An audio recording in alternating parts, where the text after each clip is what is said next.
Hello दोस्तों, आज हम पढ़ेंगे खुर्शीद भावनगरी जी की किताब जीवात्मा जगत के नियम का भाग 1 का अध्याय 11। क्या सबकी मदद करना हमारा धर्म है? सर्वशक्तिमान ईश्वर के असली नियमों को जानना बड़े सौभाग्य की बात है। आपने लोगों को यह कहते सुना होगा, सबकी मदद करना हमारा धर्म है। हाँ बिल्कुल, दूसरों की मदद करना हमारा धर्म है, लेकिन हर किसी की नहीं।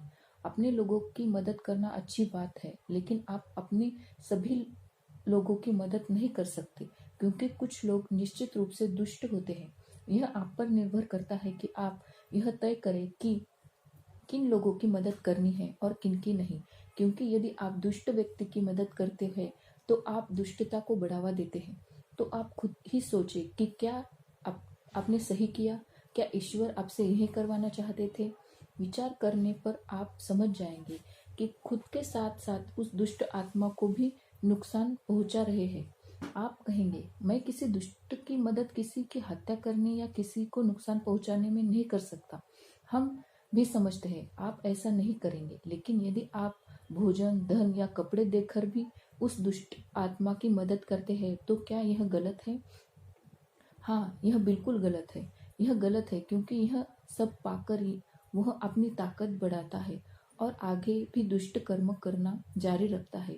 इसीलिए ऐसे लोगों की मदद करना ईश्वर के नियमों के विरुद्ध है, क्योंकि आपकी मदद करने पर वह और लोगों को नुकसान पहुंचाना जारी रखता है। दुष्ट व्यक्ति के साथ दृढ़ता से व्यवहार करो।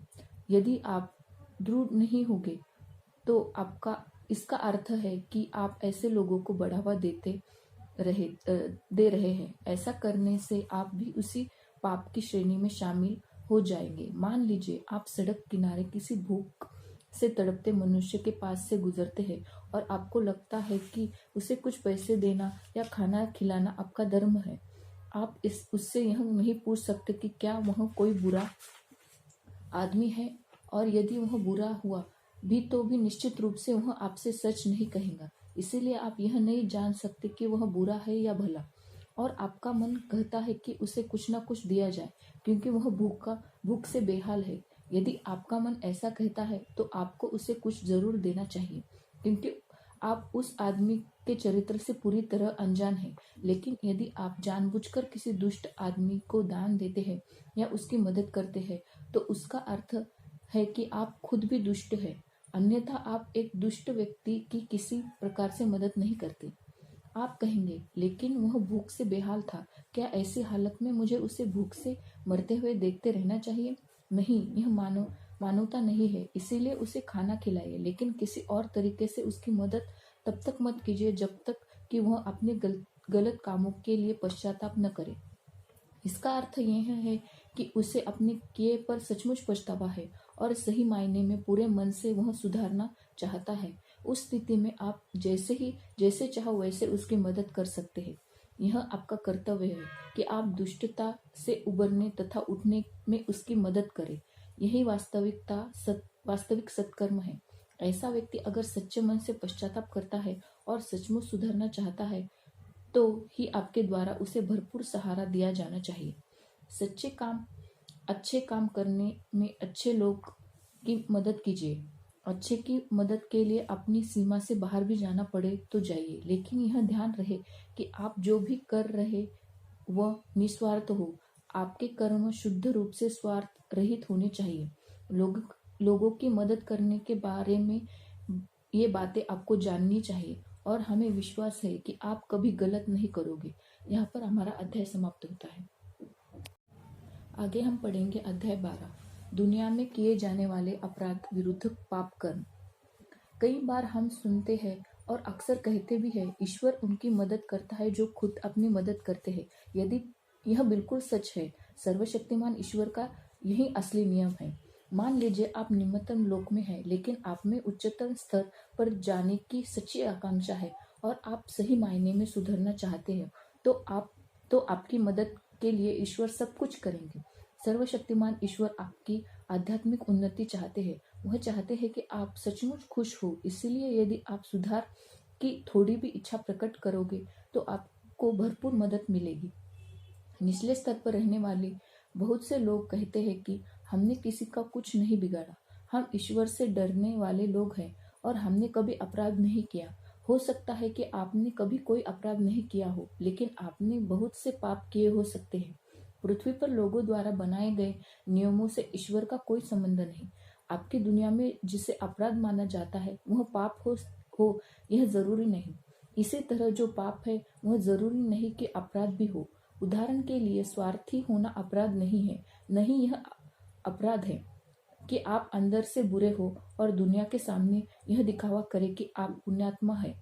नहीं, यह अपराध नहीं, बल्कि यह बहुत बड़ा पाप है। तो आपने देखा, आपके द्वारा किए गए बहुत से अपराध अर्थात मानव निर्मित कानूनों को तोड़ना पाप नहीं है। पाप करने का अर्थ है ईश्वर के बनाए नियमों को तोड़ना। बहुत से पाप ऐसे होते हैं कि जिन्हें आपकी दुनिया में गलत माना जाता है। इसीलिए धरती के लोग सर्वशक्तिमान ईश्वर के असली नियमों को समझने में भूल कर देते हैं। कई पाप ऐसे होते हैं जिन्हें लोग गंभीरता से नहीं लेते, और कुछ तो ऐसे होते हैं जिन्हें पाप माना ही नहीं जाता। इसीलिए धरती पर रहने वाले लोगों के लिए क्या यह जानना अच्छा नहीं कि कौन से पाप उन्हें उनके असली घर जीवात्मा जगत के निम्न स्तरों की ओर ले जा रहे हैं। यहाँ पर हमारा अध्याय समाप्त होता है। आगे हम पढ़ेंगे अध्याय 13। मनुष्य को अपने पापों की सजा भोगनी पड़ती है। अब जो मैं बताने जा रहा हूँ उस पर विशेष ध्यान दीजिए, क्योंकि यह बहुत महत्वपूर्ण है। इसे समझने में आप बिल्कुल भी भूल न करना। कहते हैं कि यदि दुष्ट लोग आपकी दुष्टता छोड़कर सत मार्ग पर चले तो ईश्वर उनकी जिम्मेदारी उठा लेते हैं। हाँ, बिल्कुल, ईश्वर जिम्मेदारी लेते हैं और उन्हें उठने में मदद करते हैं। लेकिन इसका यह मतलब नहीं कि मनुष्य के भला बनने की इच्छा जाहिर करते हैं ईश्वर उसे माफ कर स्वर्ग में उसका स्वागत करेंगे। बिल्कुल नहीं।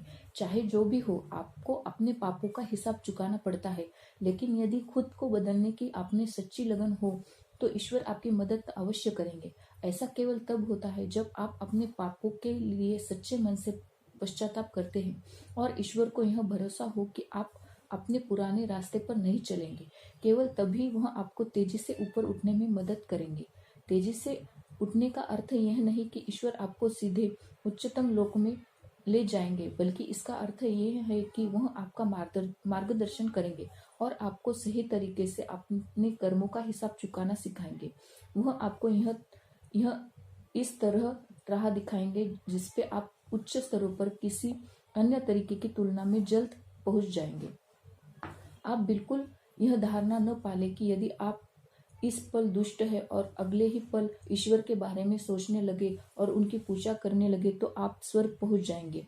पुरोहित के आगे अपराध स्वीकार कर यह सोचना कि ईश्वर ने माफ कर दिया अज्ञानता है। ऐसा कि मैंने पहले ही कहा, पुरोहित आपसे अधिक पापी हो सकता है। आपको क्षमा करने वाला वह कौन होता है?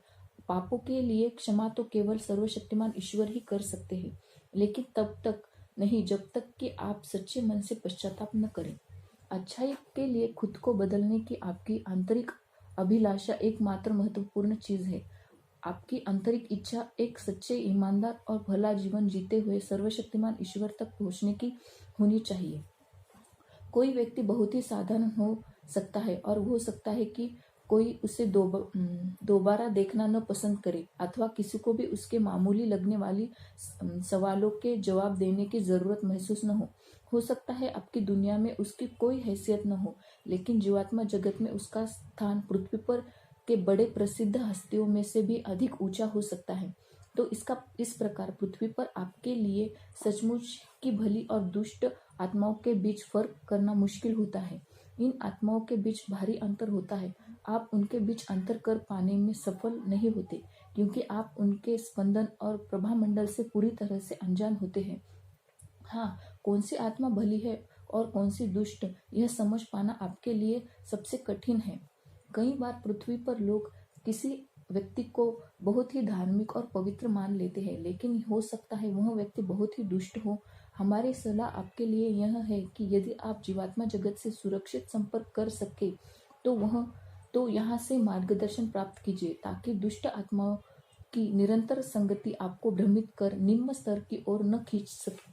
यहाँ पर हमारा अध्याय समाप्त होता है। आगे हम पढ़ेंगे अध्याय 14। शैतान का अस्तित्व नहीं होता। कहा जाता है कि दुनिया में शैतान है जो लोगों की बुद्धि भ्रष्ट उन्हें बहला लेता है। तो हम आपको बताएं कि हमारे संसार में कोई शैतान नहीं होता, लेकिन यहाँ जीवात्मा जगत के निम्नतर स्तरों पर और साथ ही आपकी पृथ्वी पर दुष्ट लोगों के होने के कारण शैतान का अस्तित्व होता है। इन शैतानों ने आपकी दुनिया को नर्क जैसा बना दिया है। पृथ्वी पर आप सब भली, बुरी और दुष्ट आत्मा एक साथ मिलकर रहती है, लेकिन यहाँ जीवात्मा जगत में भली आत्माएं बुरी अथवा दुष्ट आत्माओं के साथ नहीं रहती। सही भली आत्माएं एक साथ, सारी बुरी आत्माएं एक साथ, सारी दुष्ट आत्माएं एक साथ। जीवात्मा जगत में आपको इस बात से डरने की जरूरत नहीं कि कोई दुष्टता आपको नुकसान पहुंचाएंगे अथवा कोई बुरी आत्मा आपसे छल करेंगे। यहाँ सभी भली आत्माएं एक साथ मिलजुल कर प्रेम से रहती है, एक दूसरे की मदद करती है और कभी किसी को नुकसान नहीं पहुंचाती। बुरी आत्माएं एक साथ रहती है और एक दूसरे को धोखा देती है। उनमें ईर्ष्या, बेईमानी और एक दूसरे के लिए दुर्भावनाएं भरी होती है। वे एक दूसरे को नुकसान पहुंचाती है, यहाँ तक कि मानसिक रूप से एक दूसरे को कष्ट भी पहुंचाती है। लेकिन जो बुरी आत्माएं खुद को सुधारना चाहती है, उन्हें मदद के लिए सिर्फ पुकार लगानी होती है। यदि उनकी पुकार सच्ची है तो उच्चतम लोकों से तुरंत उन्हें मदद दी जाती है। उच्चतर लोकों के अनेक दयालु आत्माएं उनके मदद के लिए जाती है और उन्हें कष्ट से बाहर निकालने की कोशिश करती है। निम्नतम लोक की दुष्ट आत्माओं के लिए आध्यात्मिक विकास कठिन होता है, क्योंकि उनके आसपास रहने वाली दुष्ट आत्माएं उन्हें और भी बिगाड़ने की कोशिश करती है और उन्हें सुधरने नहीं देती, क्योंकि दुष्ट आत्माएं अच्छाई को विकसित नहीं होने देती। इसलिए उन सुधार चाहने वाली दुष्ट आत्माओं का परिवर्तन असंभव तो नहीं, लेकिन बहुत मुश्किल जरूर होता है। यहाँ तक कि बुरी से बुरी आत्माएं भी थोड़े समय में सुधर सकती है, लेकिन वह दुष्ट आत्माएं निम्नतम लोकों से सदियों तक रह जाती है, क्योंकि उनमें अच्छाई की ओर बढ़ने की इच्छा बिल्कुल नहीं होती। इसलिए आत्माएं सुधर जाने वाली आत्मा को रोकने की कोशिश करती है, क्योंकि वे अकेले नहीं रहना चाहती। इस प्रकार निम्नतम लोकों से उठना मुश्किल है, लेकिन यदि आप सच्चे रूप से पश्चाताप करें तो यह असंभव भी नहीं। तो प्रिय पाठकों, असली शैतान वे ही होते हैं जो दूसरों को अपनी तरह दुष्ट बनाने की पूरी कोशिश करते हैं। यदि दूसरे उच्चतम लोक तक उठना चाहते हैं तो ऐसी बुरी आत्माएं पूरी ताकत से उन्हें हतोत्साहित करती है और यहाँ तक कि ये भी संभव हो उन्हें नुकसान पहुंचाने की कोशिश करती है ताकि वे न उठ सके। अब आइए सर्वशक्तिमान ईश्वर के बारे में चर्चा करें। आपको ईश्वर के बारे में बताने की कोई आवश्यकता नहीं, क्योंकि हर आदमी उनके बारे में अर्थात हमारे स्वर्ग के स्वामी और हमारे विश्व सहित अन्य विश्व के पिता के बारे में जानता है। ईश्वर प्रेम, करुणा, न्याय और ज्ञान की खान है। वह स्वर्ग के न्यायाधीश स्वामी हैं, जो कभी किसी भी आत्मा के साथ अन्याय नहीं करते। उनकी एकमात्र इच्छा हमेशा आपकी उन्नति में मदद करने की होती है। वह आपको अपने कुविचारों से छुटकारा पाने, अपनी आत्मा को शुद्ध करने और खुद को खुशहाल बनाने में आपकी मदद करते हैं। उनके पास कई ऐसे मददगार होते हैं जो निम्नतम लोगों की आत्माओं का भी मार्गदर्शन करते हैं। इसीलिए इस बात को लेकर निश्चित रहिए कि उनकी करुणा और प्रेम कभी व्यर्थ नहीं जाते और वे दुष्टतम आत्माओं को भी उच्चतम लोकों की ओर ले जा सकते हैं। यहाँ पर हमारा अध्याय समाप्त होता है। मिलते हैं हम अपने अगले अध्याय में। नमस्कार।